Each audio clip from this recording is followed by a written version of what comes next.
बिस्मिल्लाहिर्रहमानिर्रहीम अस्सलाम वालेकुम डियर स्टूडेंट। आज का जो हमारा टॉपिक है उसमें हमने प्लेटीहेल्मिन्थेस के अगले पोर्शन को डिस्कस करना है और वो पोर्शन ज़्यादातर एग्जांपल्स इसमें हम डिस्कस करेंगे। अच्छा, एग्जांपल्स ऑफ जो फ्लैट वर्म्स है प्लेटीहेल्मिन्थेस है आपकी बुक में 1 2 3 4 लिखी हुई है। जैसे डुगेजिया, ये उर्फ़ आम में इसको कॉमनली कॉल्ड प्लेनेरिया, और ये फ्री लिविंग है, यानी ये किसी होस्ट वगैरह के साथ अटैच नहीं होता, ये अपनी ज़िंदगी खुद गुजारता है विद सिलेटेड आउटर सरफेस। और उसकी जो ऊपर वाली सरफेस है, यानी आप ये समझ लें कि जो बाहर की सरफेस है वो सीलिया से कवर होती है। अच्छा, यहाँ आउटर से मुराद बाहर वाली सरफेस, अंदर वाली नहीं, बाहर वाली सरफेस। आमतौर पे इसके सीलिया नीचे की तरफ होते हैं, लेकिन वो भी चूँकि बॉडी से बाहर वाली सरफेस ही बनती है, चाहे वो ऊपर हो या नीचे हो, तो इस वजह से आउटर सिलिएटेड सरफेस, और इसके ज़रिए से मूव करता है। अच्छा, उसके बाद दूसरी हमारे पास एग्जाम्पल है फिशोला हिपैटिका, जिसको लिवर फ्लूक भी कहा जाता है। ये एक एंडोपैरासाइट है। आमतौर पे ये भेड़ वगैरह या शीप वगैरह के अंदर रहता है और कभी कभार ये इंसानों में भी हो सकता है। अच्छा, होस्ट की बॉडी में आमतौर पे ये जितने भी पैरासाइट हैं ये डाइजेस्टिव सिस्टम से रिलेटेड जो चीज़ें जगह हैं वहाँ ये रह रहे होते हैं, क्योंकि वहाँ से इनको न्यूट्रिएंट वगैरह मिल रहे होते हैं। तो इट हैज़ सकर्स, तो इसके पास कुछ स्ट्रक्चर होते हैं जिनको सकर्स कहा जाता है। सकर्स से क्या मुराद है कि जिसके ज़रिए से वो सक करेंगे मटेरियल को, और फिर ये जहाँ से मटेरियल को सक कर रहे होंगे, जाहिर बात है वो किसी सरफेस या स्ट्रक्चर के ज़रिए से वो स्ट्रक्चर को पकड़ेंगे सही, तो उसके ज़रिए से वो अटैच भी रहते हैं। तो it has suckers for attachment to the host tissue. तो इन सकर्स के दो फायदे हैं, एक तो अटैचमेंट इसका फ़ायदा है और दूसरा इससे मटेरियल भी सक किया जा रहा होता है। अच्छा, इसका जो लाइफ साइकिल है ये 2 होस्ट में कंप्लीट होता है। 2 होस्ट से क्या मुराद है, जैसे मलेरिया का जो लाइफ साइकिल है, जो प्लाज्मोडियम का जो लाइफ साइकिल है जो मलेरिया काज करता है, वो भी 2 होस्ट में होता है ना। कुछ हिस्सा मच्छर में वो गुजारता है, कुछ हिस्सा वो इंसानों में गुजारता है। तो इसी तरह इनके भी जो होस्ट हैं, जैसे स्नेल हो सकता है, शीप हो सकता है, मैन हो सकता है, और आमतौर पे जब ये अपना लाइफ साइकिल कंप्लीट करेगा, कुछ पोर्शन वो एक होस्ट में गुजारेगा, दूसरा पोर्शन वो दूसरे होस्ट में गुजारेगा। अच्छा, इसको लिवर फ्लूक क्यों कहा जाता है? क्योंकि ये आमतौर पे बाइल डक्ट में रहता है। लिवर से जो नाली निकलती है डाइजेस्टिव सिस्टम में आती है, उसको बाइल डक्ट कहा जाता है। चूँकि ये बाइल डक्ट में रहता है, इस वजह से इसका ताल्लुक आप ये समझ लें लिवर के साथ है। अच्छा, उसके बाद हमारे पास एक बहुत ही लेंथी प्लेटीहेल्मिन्थेस, जिसको टीनिया सोलियम या टेपवर्म उर्फ़ आम में कहा जाता है। ये एक एंडोपैरासाइट है, ह्यूमंस में भी रहता है, कैटल, पिग्स, ये सारे इसके होस्ट हैं। और ये भी इसी तरह करता है कि आमतौर पे अपना जो लाइफ साइकिल है वो कम से कम 2 होस्ट में ही गुजारता है। उसके बाद जो इंटरमीडिएट होस्ट होगा वो आइदर पिग होगा या कैटल होगा। इसका क्या मतलब है, जैसे इसका लाइफ साइकिल स्टार्ट होता है इंसानों से, फिर उसके बाद लाइफ साइकिल का जो दरमियान होता है वो किसी मवेशी के अंदर होगा, और फिर जो लाइफ साइकिल का जो एंड होगा वो फिर इंसानों के अंदर होगा। तो इसका मतलब है स्टार्टिंग और एंडिंग ये ह्यूमंस में है, और जो इंटरमीडिएट फेज है लाइफ साइकिल की वो किसी कैटल, मवेशी, गाय हो, बकरी हो, शीप हो, ये सब कैटल की कैटेगरी में आती है, या किसी पिग के अंदर होगा, जिसको हम सुअर भी कहते हैं उर्फ़ आम में। अच्छा, इसकी जो स्ट्रक्चर है वो रिबन लाइक है, यानी एक लंबा सा धागा होता है, और इसी वजह से इसको टेप वर्म भी कहा जाता है। टेप, जैसे आप लोगों ने टेप देखी होगी अक्सर, तो वो रिबन लाइक ही होती है। और इसकी जो बॉडी है वो छोटे छोटे सेगमेंट में डिवाइड होती है, जिसको प्रोग्लॉटिड्स कहा जाता है। बेटे, ये काफ़ी दफ़ा शॉर्ट क्वेश्चन के तौर पे पूछा गया है कि व्हाट आर प्रोग्लॉटिड्स। तो proglottids are the segments of tapeworm या टीनिया सोलियम। अच्छा, फिर क्या होता है कि ये वैसे ही इसकी डिटेल हम अगले लेक्चर में डिस्कस करेंगे, जो टेपवर्म का पूरा लाइफ साइकिल अगले लेक्चर में डिस्कस किया जाएगा। इसमें आमतौर पे क्या होता है, इसकी जो बॉडी सेगमेंटेड होती है, जैसे आपको नज़र भी आ रहा होगा, जैसे मैं कहता हूँ कि ये सेगमेंटेड है, इसकी बॉडी सेगमेंटेड है, और इन सेगमेंट्स के अंदर आमतौर पे इनके रिप्रोडक्टिव ऑर्गन होते हैं, और ये हर्मेफ्रोडाइट होता है। हर्मेफ्रोडाइट का मतलब वो हम पिछले लेक्चर में भी डिस्कस, बाइसेक्सुअल, और इसके हर सेगमेंट के अंदर रिप्रोडक्टिव ऑर्गन होंगे। तो इसका मतलब है कि इसके हर सेगमेंट में जाइगोट बनने की सलाहियत रख। अच्छा, अगर ये सेगमेंट बॉडी से अलहदा भी हो जाए, क्योंकि इसके पास जाइगोट होता है, तो इस पूरे सेगमेंट से नया ऑर्गेनिज्म बन सकता है। ठीक, और होता भी इसी तरह है कि ये सेगमेंट नए नए बन रहे होते हैं, और हर जो पीछे वाले सेगमेंट है वो इससे अलहदा हो रहे होते हैं, और फिर वो अलहदा होके अपना नया लाइफ साइकिल को स्टार्ट कर रहे होते हैं, क्योंकि हर सेगमेंट में क्या मौजूद होता है, जाइगोट और एम्ब्रियो मौजूद होते हैं। तो ये बात लिखी गई है कि बॉडी सेगमेंटेड है और इन सेगमेंट में जो मेन ऑर्गन है वो सेक्स ऑर्गन है। These segment continue to break off, और ये सेगमेंट मुसलसल टूटते रहते हैं, हेड की तरफ से बनते रहते हैं और टेल की तरफ से टूटते रहते हैं। And are passed out from the intestine, और चूंकि ये इंटेस्टाइन में रहता है और फिर ये इंटेस्टाइन से ये सेगमेंट बाहर निकल जाते हैं और फीसिस के साथ किसी और होस्ट में चले जाते हैं। तो खैर इस चीज़ को अगले लेक्चर में बड़ी डिटेल के साथ डिस्कस किया जाए। अच्छा, ये तकरीबन जो हमारे पास प्लेटी हेलमिंथिस के ज़्यादातर मेंबर हैं वो पैरासाइट हैं।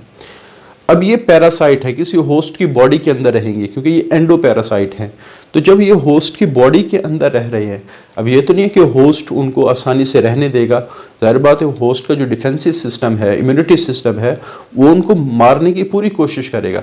लेकिन इन्होंने कुछ ऐसी चीज़ें डेवलप की है जिसकी वजह से इनका होस्ट की बॉडी में रहना आसान हो गया है। तो उन्हीं चीज़ों को डिस्कस करेंगे, उन स्ट्रक्चर को डिस्कस करेंगे। पहली चीज़, एडॉप्टेशन कहते किसको है? ये वर्ड काफ़ी दफ़ा बायो में इस्तेमाल होता है। किसी इन्वायरमेंट के मुताबिक अपने आप को ढालने के लिए जो एक ऑर्गेनिज्म चीज़ें डेवलप करता है, चाहे वो स्ट्रक्चर हो चाहे वो फंक्शन हो, वो इस इन्वायरमेंट की एडॉप्टेशन कहलाती है। तो जैसे इन्होंने पैरासाइटिक मूड ऑफ लाइफ के लिए होस्ट के अंदर रहना है, तो जो ये स्ट्रक्चर या फंक्शन डेवलप करेंगे वो उस इन्वायरमेंट की एडॉप्टेशन कहलाएगी।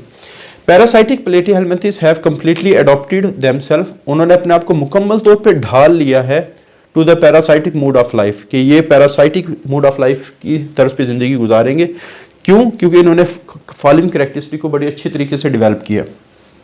पहली चीज़, नॉर्मली जो स्किन होती है ये सेल से मिलकर बनी होती है और स्किन की अपर लेयर को एपिडर्मिस कहा जाता है, और सेल के डैमेज होने के चांसेस ज़्यादा होते हैं क्योंकि वो लिविंग होते हैं। इन्होंने क्या किया, एपिडर्मिस की जगह क्यूटिकल बना दी, और क्यूटिकल ऐसे मटेरियल से बनी होती है जो मजबूत होता है, नॉन लिविंग होता है। इसका फ़ायदा क्या हुआ कि इनकी सरफेस ज़्यादा प्रोटेक्टेड होगी एज़ कम्पेयर टू स्किन। तो पहली बात तो ये है कि इनमें एपिडर्मिस एब्सेंट है, उन्होंने स्किन की एपिडर्मिस को रिप्लेस करके ऊपर क्या बना ली, cuticle. There is a formation of resistant cuticle, आगे वर्ड लिखा है रेजिस्टेंट क्यूटिकल। तो क्यूटिकल रेजिस्टेंट है, जो मुख्तलिफ किस्म के एंजाइम से जो होस्ट की बॉडी के अंदर रिलीज होंगे, मुख्तलिफ किस्म के सेल से जो होस्ट की बॉडी के होंगे, डिफेंसिव सिस्टम के लिए इस्तेमाल होंगे, वो इस ऑर्गेनिज्म को प्रोटेक्ट करें। दूसरा, अब इन्होंने होस्ट के आमतौर पे ये डाइजेस्टिव सिस्टम या उससे रिलेटेड चीज़ों के अंदर रहते हैं, तो जाहिर बात है डाइजेस्टिव सिस्टम में मटेरियल मूव कर रहा है। अब उस मटेरियल की मूवमेंट के बावजूद इन्होंने अपनी जगह पे चिपके रहना है, तो उस एडहेशन के लिए, उस चिपकने के लिए इन्होंने कुछ स्ट्रक्चर डेवलप किए हैं ताकि वो अपनी जगह पे चिपके रहे, और जो चीज़ें मूव कर रही हैं डाइजेस्टिव सिस्टम में वो उनको अपनी जगह से दूसरी जगह लेके ना चली जाएं। तो एडहेसिव ऑर्गन्स वो होते हैं जो होस्ट के स्ट्रक्चर के साथ चिपकने के लिए इस्तेमाल होते हैं। तो इनके पास या तो सकर्स होंगे या हुक्स होंगी छोटी छोटी for the attachment of host. अच्छा, इनका जो रिप्रोडक्टिव कुछ सिस्टम ऐसे हैं जैसे मस्कुलर सिस्टम, नर्वस सिस्टम, वो वेल डेवलप नहीं होते, डीजनरेटेड होते हैं। हालांकि जो फ्री लिविंग है उनमें ये चीज़ें वेल डेवलप होती हैं, लेकिन जो पैरासाइटिक है उनमें ये चीज़ें डीजनरेटेड होती हैं। उसकी वजह ये है, देखो दुनिया में कोई भी शख्स है वो जितना ज़्यादा दूसरों पे डिपेंड करेगा उसकी अपनी सलाहियतें कमज़ोर होना शुरू हो जाती। ये बात होता है। एक स्टूडेंट है, उसको कोई भी चीज़ याद करने की ज़रूरत नहीं है क्योंकि उसको एग्ज़ाम में हमेशा नकल मिल जाती। तो आप मुझे बताएं, क्या उसका मेमोरी सही डेवलप होगी? नहीं। एक बच्चा है, उसको हर चीज़ बैठे बिठाए मिल जाती, उसको मूव करने की ज़रूरत भी नहीं। मुझे बताएं, क्या उसकी बॉडी सही तरह डेवलप होगी? तो जवाब होगा नहीं। तो ये चूँकि सारी चीज़ें होस्ट से लेते हैं, इस वजह से इनके ये वाले जो सिस्टम है ये सही तरह डेवलप ही नहीं होते, मस्कुलर सिस्टम, नर्वस सिस्टम, क्योंकि इनका पूरा डिपेंडेंस किसके, होस्ट के ऊपर है। और जहाँ इन्होंने रहना ही, इनकी ख्वाहिश होगी कि ये वहीं चुपके रहें और वहाँ से मूव ना करें, क्योंकि वहाँ से उनको क्या मिल रहा है, खुराक मिल रही है। तो जाहिर बात है जितनी ज़्यादा मूवमेंट होगी उतना ही मसल्स अच्छी तरह डेवलप होते हैं। तो और नर्वस सिस्टम भी क्या होता है, अच्छी तरह डेवलप होते हैं। तो ये इनकी डिपेंडेंस चूँकि होस्ट के ऊपर है, इस वजह से ये चीज़ें इनकी सही तरह डेवलप नहीं हुई। इसी तरह इनका डाइजेस्टिव सिस्टम भी बड़ा सिंप्लीफाइड है, क्योंकि डाइजेस्टिव सिस्टम में जो काम करना है, जैसे पिछले लेक्चर में भी डिस्कस हुआ था, प्रोटीन को अमीनो एसिड में कन्वर्ट करना है, पॉलीसेकेराइड को मोनोसेकेराइड में कन्वर्ट करना है, लिपिड को फैटी एसिड ग्लिसरॉल में कन्वर्ट करना है ताकि वो सेल तक पहुंच सके।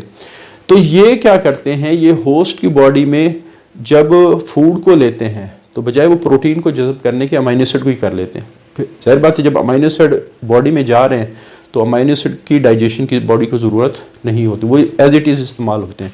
तो इस वजह से चूँकि ये होस्ट से डाइजेस्टेड फूड लेते हैं तो जो चीज़ डाइजेस्ट हो चुकी है उसको मज़ीद डाइजेस्ट करने की इनको ज़रूरत नहीं होती, और यही वजह इनका जो डाइजेस्टिव सिस्टम है वो सिंप्लीफाइड है और ज़्यादातर वजह के डिपेंडेंस ऑन हो। हाँ, इनका रिप्रोडक्टिव सिस्टम सबसे स्ट्रांग हुआ।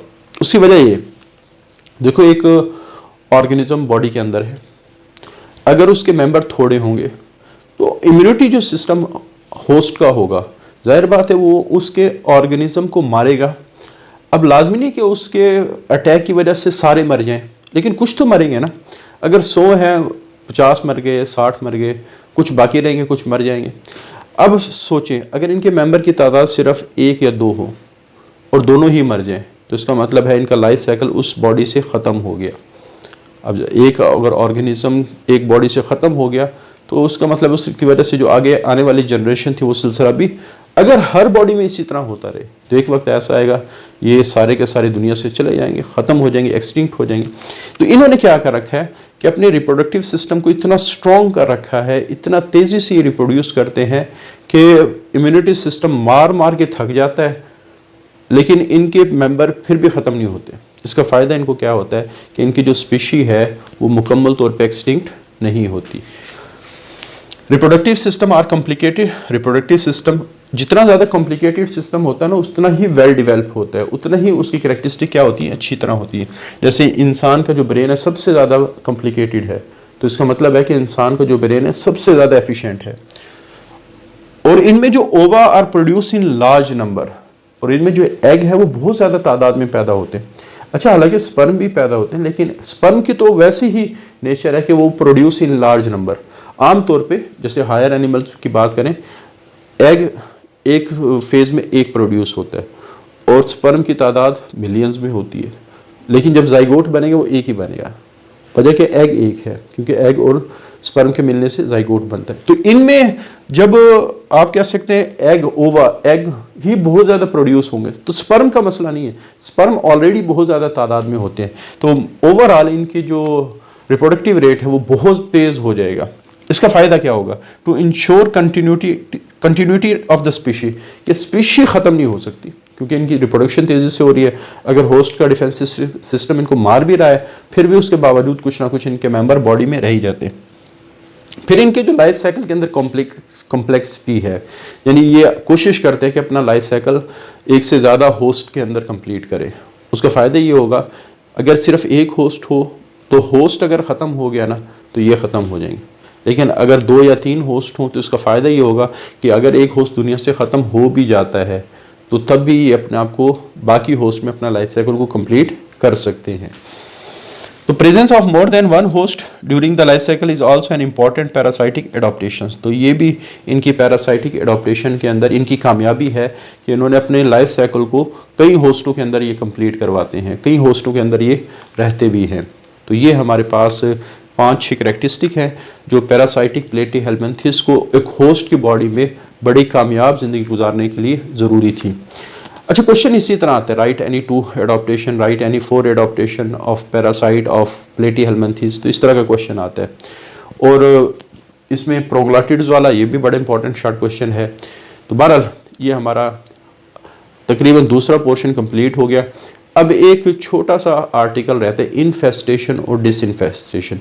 इसमें आमतौर पे हम life cycle of tape worm को डिस्कस करेंगे कि जो टेप वर्म है वो किस तरह अपनी तादाद में इजाफा करता है, और अगर वो बॉडी में चला जाए जिससे बीमारी होती है फिर उसका हम इलाज कैसे करेंगे, क्योंकि ये बॉडी के लिए नुकसानदेह है पैरासाइट जो है। तो बहरहाल इस चीज़ को हम अगले लेक्चर में डिस्कस करेंगे। आज के लिए इतना ही, अल्लाह हाफिज़।